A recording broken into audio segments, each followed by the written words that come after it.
और आज की जो शिक्षा व्यवस्था है उसमें क्या होनी चाहिए, और पुरानी जो हमारी भारतीय शिक्षा नीति थी, क्यों विश्व गुरु था, इसको लेकर हमारे बीच हैं। उनसे हम बात करना चाहेंगे। वो व्यक्ति जिन्होंने पूरा प्राचीन शिक्षा नीति को लेकर आज पूरे भारतवर्ष में काम कर रहे हैं, हमारे बीच हैं। राम कुमार शर्मा। राम कुमार शर्मा जी, क्या है प्राचीन शिक्षा नीति और वर्तमान शिक्षा नीति? प्राचीन की शिक्षा प्रत्यक्ष प्रैक्टिकल, जिसको कहते हैं आधुनिक भाषा में, ज्ञान पर आधारित थी। हर कार्य व्यक्ति हाथ से करता था तो अनुभूतिजन्य ज्ञान होता था। आज की शिक्षा केवल किताबी ज्ञान पर आधारित है, जिसको पढ़कर कुछ लिखाया स्मृति के आधार पर। लेकिन प्रत्यक्ष ज्ञान के क्षेत्र में आज का विद्यार्थी बिल्कुल जीरो होता है, कुछ नहीं उसे ज्ञान होता। यही कारण है कि पढ़ लिख के डिग्री लेने के बाद भी वो स्वावलंबी नहीं बन सकता। प्राचीन की जो हमारी शिक्षा व्यवस्था थी वो गुरुकुलों की थी। गुरुकुलों के बाद में भी हमारे इस देश के अंदर में अपने ज्ञान और साहित्य से स्वाध्याय की निरंतर परंपरा रही। इसलिए शास्त्रों में कहा, स्वाध्यायन मा प्रमदय, स्वाध्याय की साधना में कभी प्रमाद मत करो।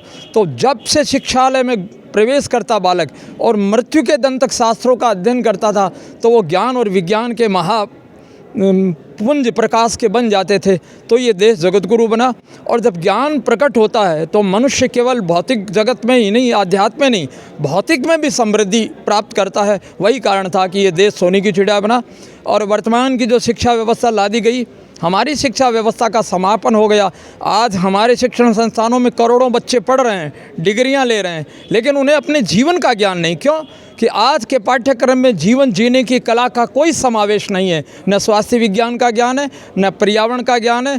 भौतिक जगत के प्राचीन विज्ञान की बात छोड़िए, मानव को वर्तमान जीवन में जीने की कला तक का बोध नहीं है। परिणाम क्या है? सारा राष्ट्र और समाज रोग भोग में आकंठ डूबा हुआ परेशान हो रहा है। जबकि इसी देश के अंदर में कहते हैं अखंड स्वास्थ्य, जिस ज्ञान को मैंने लिया, 68 साल की अवस्था है, 5 पैसे की दवा का काम नहीं, लाखों लोगों की ज़िंदगियों को ठीक किया है। और आज 18 साल बच्चे जैसे मेरे में स्फूर्ति चैतन्यता है। ये परिणाम है प्राचीन की शिक्षा। और कर क्या रहे हैं इसके लिए? इस वक्त भारत के अंदर में करोड़ों जो बच्चे पढ़ रहे हैं, उनका भविष्य क्या होगा? अभी हमारे गुरुकुलों की व्यवस्था खड़ा करने के लिए न समाज तैयार, न राजतंत्र इसके लिए कोई रुचि दिखाता है। तो हमने एक अनौपचारिक शिक्षा की कार्य योजना बनाई है, जिसके माध्यम से राष्ट्र भर में पढ़ने वाले करोड़ों अरबों बच्चे, भारत नहीं पूरी दुनिया में, वो अपने चिंतन चरित्र को कैसे विकसित करे और कैसे उस ज्ञान को लेकर अपने जीवन का व्यक्तित्व का विकास करे। जब ज्ञानवान प्राणवान जीवन से जागृत नई पीढ़ियां खड़ी होगी तो ये दुनिया बदलती चली जाएगी, घर परिवार बदलेंगे, राष्ट्र और विश्व बदलेगा। इसीलिए हम अनौपचारिक शिक्षा प्राचीन भारतीय परंपरा को लेकर के उसकी तैयारियां चल रही, जो अगले 2-3 महीनों में भारत और संसार के सामने आ जाएगी। अभी आप कहाँ पे ये कार्य कर रहे हैं? दिल्ली हमारा इसका मुख्यालय बनाया गया है। अभी इस वक्त हम लाजबंदी गार्डन, तिहाड़ जेल के पीछे, वहाँ हमारा प्रेस कार्यालय, जहाँ पर हमारा काम हो रहा है। बल्कि हमारी जो सीमाएं हैं, पूरा भारत है, उत्तर दक्षिण पूर्व पश्चिम।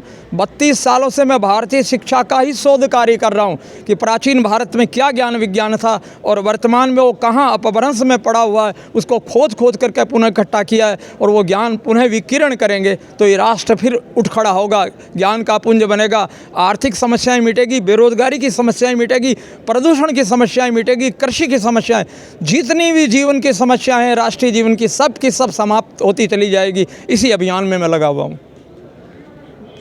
इस देश में बेरोजगारी के नाम पर और गलत शिक्षा नीति के कारण जो ऐसे देश की दशा हो गई, इसको लेकर हमारे बीच जो कार्य कर रहे हैं, ऐसे ही कार्य की आज ज़रूरत है, ताकि हमारा भारत पुनः अपने अस्तित्व में आ सके और हमारा प्राचीन जो हमारी शिक्षा नीति है वो आज लागू हो।